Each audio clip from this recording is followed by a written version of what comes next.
Catherine was transferred to the suicide watch ward. Now, I tried to convince my superiors that I did not think that suicide was a reality. I thought there were other forces. I did not ignore her despair. Now, I did not. But somehow there was something about the way Catherine talked about suicide.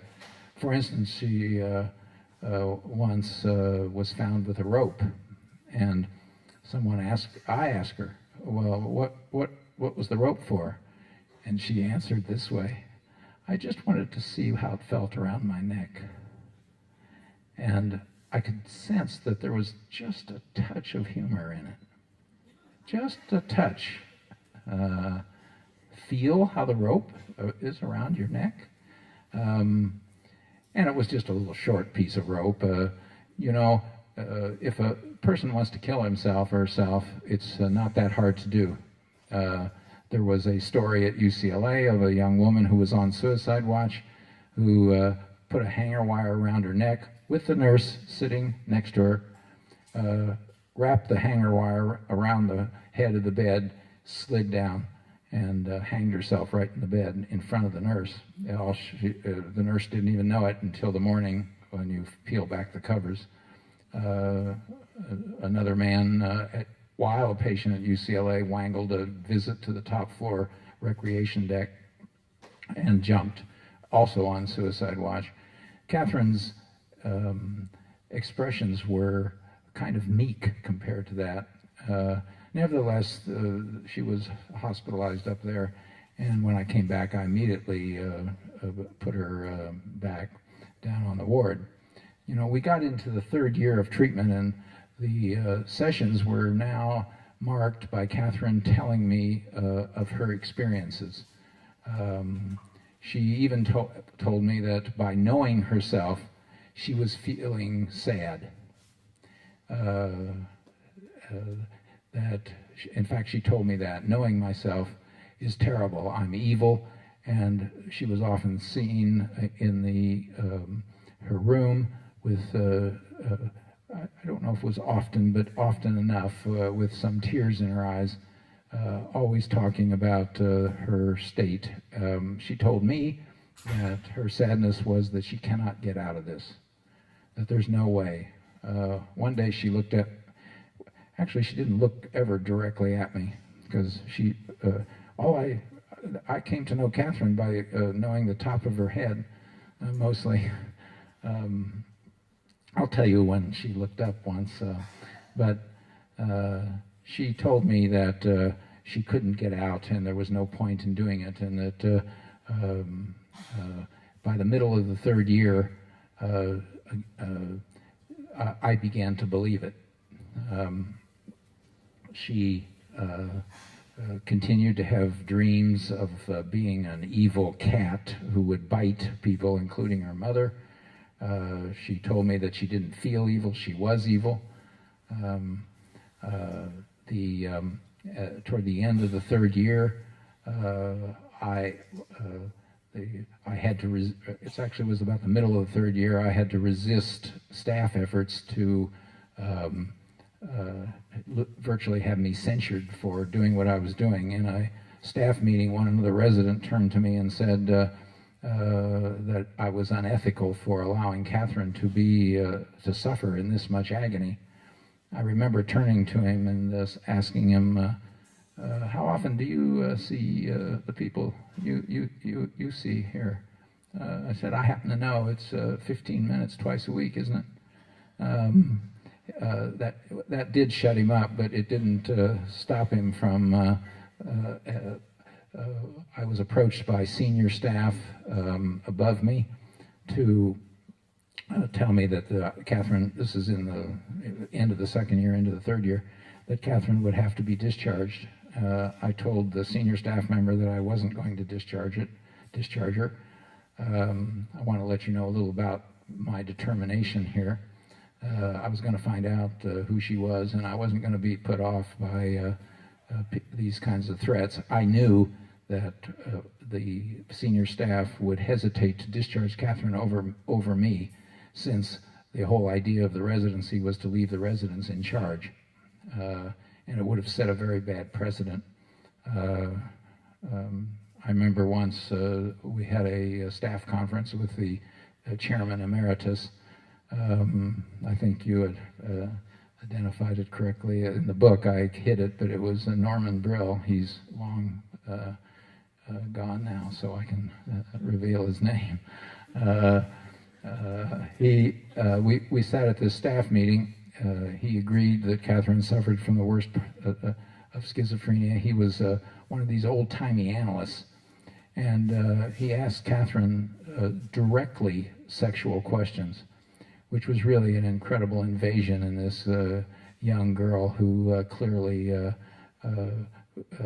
could not comprehend, other than she heard what he said, but she never even answered during the entire, she was in this room.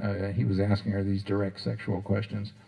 I remember afterwards I went to his office and I told him that I thought his questions were an affront, and that if I had other patients, I did not want him to interview them. And I thought I might get kicked out of the residency. Instead, you know what he said? Well, thank you. That's what he said. It's like, what was he going to do? He could have thrown me out for that kind of thing, but overall, I was, according to the staff, a pretty good resident.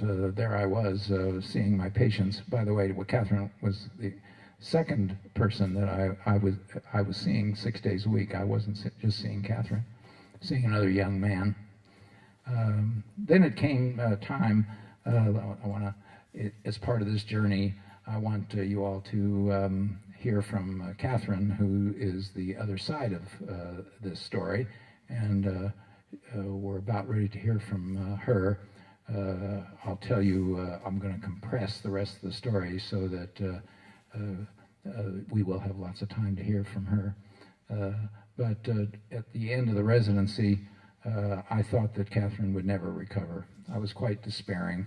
I did transfer her to a private hospital. By the way, her care was paid for by the U.S. government. Her father was a Marine who died in Korea, and she was entitled to benefits. Nowadays, that's all done at the VA. I transferred her to a private hospital. She took up her same rituals there, but after 3 months in the private hospital, I'll never forget the day. She was sitting with her head down and her eyes closed in this gentle rocking, and suddenly this happens. She's over like this. She raises up like this and does this, like that. And I was actually stunned. I didn't have anything to say. She then began to open her eyes. She told me that she could not open her eyes. I asked her while they were closed why she didn't open them. She said, because I see colors and I should be in blackness. I should not see colors. Colors are aliveness in the world. When she opened her eyes, she told me that it was time to see colors. After a month of walking around the ward and participating in activities which she hadn't done before, we started looking around for discharge for a small apartment. Now, mind you, through this whole time, Catherine is hearing voices all the time, loudly. She moved into an apartment. This is 3 years and a half after I started seeing her. She moved into an apartment. She started walking around the neighborhood. We engaged the services of a social worker to help her with details like checking accounts and money. She had a strange gait. I saw her one day on the street. She had this kind of stiff gait and a kind of fixed smile. She started asking questions about the world. One day she saw a couple in the subsequent hospital necking in the corner, and she came to me and said, they use their tongues, ugh. And I replied, well, they're tasting each other, and you were just tasting food. And there was actually this little chuckle. From that point on, Catherine, her mother helped her with a car. She started getting out into the world. I continued to see her on in a private setting 4 days a week. And I continued to see Catherine for the next 4 years, so that makes a total of 7. She gradually entered the world, got a girlfriend. One time, about a year after, or less, I think it was, after she was discharged, she let a man pick her up at a bar. He said he would give her a ride home, and she said, okay.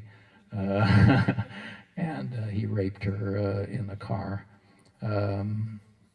It was the only time Catherine called me after hours. I asked her if she was all right. She said she was. I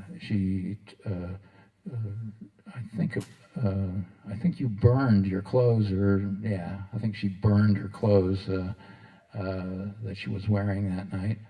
The next day when I saw her, I was seeing her 5 days a week, she said that she was angry at me.